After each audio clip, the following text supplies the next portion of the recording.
ஒட்டுமொத்த பட்ஜெட்டை வந்து மத்திய அரசு காப்பாற்றிக் கொள்வதற்கான இந்த பட்ஜெட் போடப்பட்டிருக்குன்னு சொல்றாங்க. நிதி ஆயோக் கூட்டம்ங்கிறது 3 மாதத்துக்கு ஒரு முறை நடப்பது கிடையாது. ஒரு காலக்கெடுவுக்குள் நடக்கக்கூடிய ஒன்று. அதிலே நம்முடைய தமிழகத்தினுடைய அழுத்தமான ஆலோசனைகளை, தேவைகளை எடுத்து கூறக்கூடிய ஒரே பிரதிநிதி முதல்வராகத்தான் இருக்க முடியும். அதை அவர் செய்ய தவறியிருக்கிறார் என்று நாங்கள் குற்றம் சாட்ட விரும்புகிறோம். இதில் அரசியலே கூடாது. நிதி ஆயோக்கில் என்ன அரசியல் வேண்டியிருக்கிறது? எப்படி west Bengal chief minister Mamata Banerjee அந்த கூட்டத்துக்கு செல்கிறார், எப்படி ஜார்க்கண்ட் முதல்வர் அந்த கூட்டத்துக்கு செல்கிறார்? தன்னுடைய மக்களுக்காக செல்கிறார், தன்னுடைய மாநிலத்திற்காக செல்கிறார். வெஸ்ட் பெங்கால் சீஃப் மினிஸ்டருக்கு மத்திய அரசோடு இல்லாத கருத்து வேறுபாடா தமிழகத்தில் இருக்கிறது என்று நான் கேட்க விரும்புகிறேன். தயவு கூர்ந்து மக்கள் பிரச்சனையிலே அரசியலை புகுத்தாதீர்கள். இன்றைக்கு நிதி ஆயோகை தவிர்த்தது என்பது ஏற்றுக்கொள்ள முடியாத ஒன்று.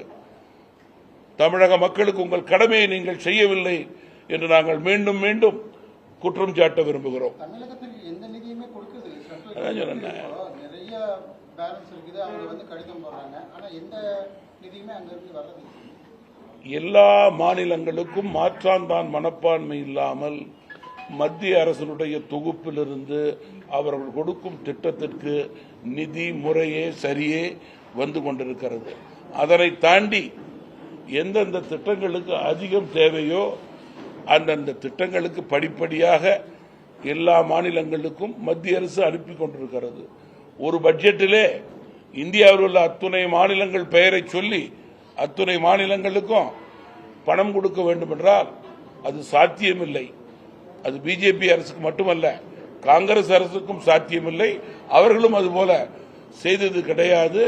இதற்கு முன்னிருந்த யுனைடெட் ஃப்ரண்ட் கவர்மெண்ட், தேவகவுடா அவர்கள் தலைமையில் இருந்ததாக இருக்கட்டும், அல்லது மற்றொரு மரியாதைக்குரிய பிரைம் மினிஸ்டர் தலைமையில் குஜராத் தலைமையில் நடந்தது கிடையாது.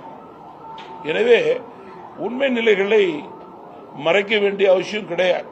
தமிழகத்துக்கு நிதி வேண்டும் என்பது தமாகவினுடைய வேண்டுகோள். அதை நாங்கள் நேரடியாக வலியுறுத்துவோம். படிப்படியாக கிடைக்கும் என்ற நம்பிக்கை இருக்கிறது.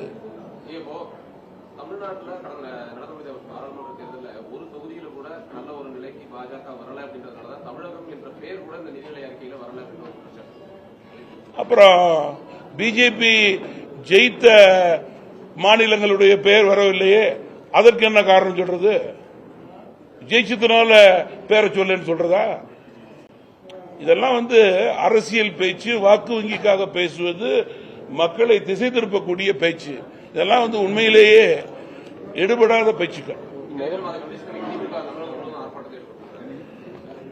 திமுக இன்றைக்கு ஆர்ப்பாட்டம் செய்வதற்கு காரணம் நம்பர் 1, நிதி ஆயோக்குக்கு முதல்வர் செல்லாதது தப்பு என்பது ஒட்டுமொத்த மக்களுடைய கருத்து. அதை மறைக்கக்கூடிய வகையிலே இன்றைக்கு ஆர்ப்பாட்டம் நடைபெறுகிறது.